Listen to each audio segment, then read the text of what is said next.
మొత్తానికి 2.5 గంటల పాటు సంధ్యా థియేటర్లో అల్లు అర్జున్ ఏం చేశారనే విషయాన్ని కూడా అధికారులు పూర్తిగా తెలుసుకొని ఆ మేరకు స్టేట్మెంట్ రికార్డ్ చేసుకుని తిరిగి పంపించి వేయడం జరిగింది. ఎస్ రమేష్, ఎట్లా ఎన్నిసార్లు అయినా విచారణకి పిలిచే అవకాశం ఉందా? ఎన్నిసార్లు పిలిచినా ఖచ్చితంగా రావాల్సిందేనా అల్లు అర్జున్? ఎస్, విచారణ అధికారి ఎన్నిసార్లు పిలిచినా తప్పనిసరిగా విచారణ అధికారి ఎదుట హాజరు కావాల్సి ఉంటుంది. విచారణ అధికారి కనుక రాలేని పక్షంలో ఒకవేళ ఇతను ఉంటే దానికి సంబంధించిన విషయాలు మొత్తం చూపెట్టినప్పుడైతే అప్పుడు ఇన్వెస్టిగేషన్ ఆఫీసర్ సాటిస్ఫై అయితే అతను నేరుగా వెళ్ళి స్టేట్మెంట్ తీసుకునే అవకాశం ఉంటుంది. కానీ ఇప్పుడు మాత్రం ఖచ్చితంగా అల్లు అర్జున్ ని ఎన్నిసార్లు పోలీసులు హాజరు కమ్మన్నా కూడా తప్పనిసరిగా హాజరు కావాల్సిన పరిస్థితి ఉంది. ఎందుకంటే హాజరు కాకపోతే తిరిగి అతని పైన చట్టపరంగా చర్యలు తీసుకునే అవకాశం ఉంటుంది. కాబట్టి ప్రస్తుతానికి అల్లు అర్జున్ కి అయితే ఈ రోజు విచారణ ముగిసిపోయింది. తిరిగి మళ్ళీ విచారణకు రమ్మన్నారా లేదన్న విషయం కూడా మరి కాసేపట్లో మీకు కన్ఫర్మ్ చేస్తాను. రమేష్, ఎట్లా మొత్తం 18 ప్రశ్నలు అల్లు అర్జున్ పై సంధించినట్టు తెలుస్తూ ఉంది పోలీసులు విచారణలో భాగంగా. ఈ 18 ప్రశ్నలకి అల్లు అర్జున్ స్పందన ఎలా ఉంది? అలాగే పోలీసులు ఎటువంటి ప్రశ్నలు సంధించారు అల్లు అర్జున్ కి?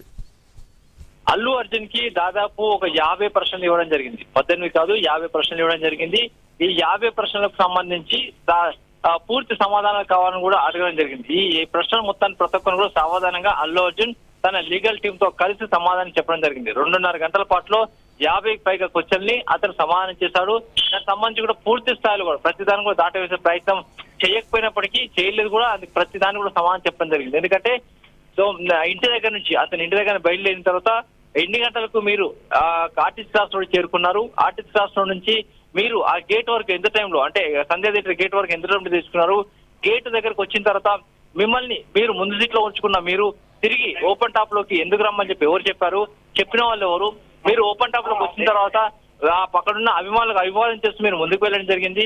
కాబట్టి అభివాదం చేస్తున్న సమయంలో మీ బౌన్సర్స్ కావచ్చు, మీ సెక్యూరిటీ మేనేజర్ కావచ్చు ఏం చేశారు, అక్కడ సెక్యూరిటీ మేనేజర్ కావచ్చు బౌన్సర్స్ పబ్లిక్ ని పూర్తి స్థాయిలో కూడా జరపడం వల్ల ఇబ్బంది ఏర్పడింది. ఆ ఇబ్బందికి మీరు ప్రధాన కారణం మీరై ఉంటారు. అంతేకాకుండా మీరు థియేటర్ లోపలికి వెళ్తున్న సమయంలో జరిగిన హంగామాకు మీరే బాధ్యులవుతారు. అంతేకాకుండా అక్కడ మీరు అంతమంది పబ్లిక్ ఉన్నప్పుడు మీరు ఓపెన్ టాప్ ఎందుకు రావాల్సి వచ్చింది, అంతేకాకుండా మీరు రావడానికి అనుమతి ఉందా లేదా, అనుమతి లేదో చెప్పి మీకు తెలిసినప్పుడు ఆగిపోవాల్సిన పరిస్థితి ఉంది కదా.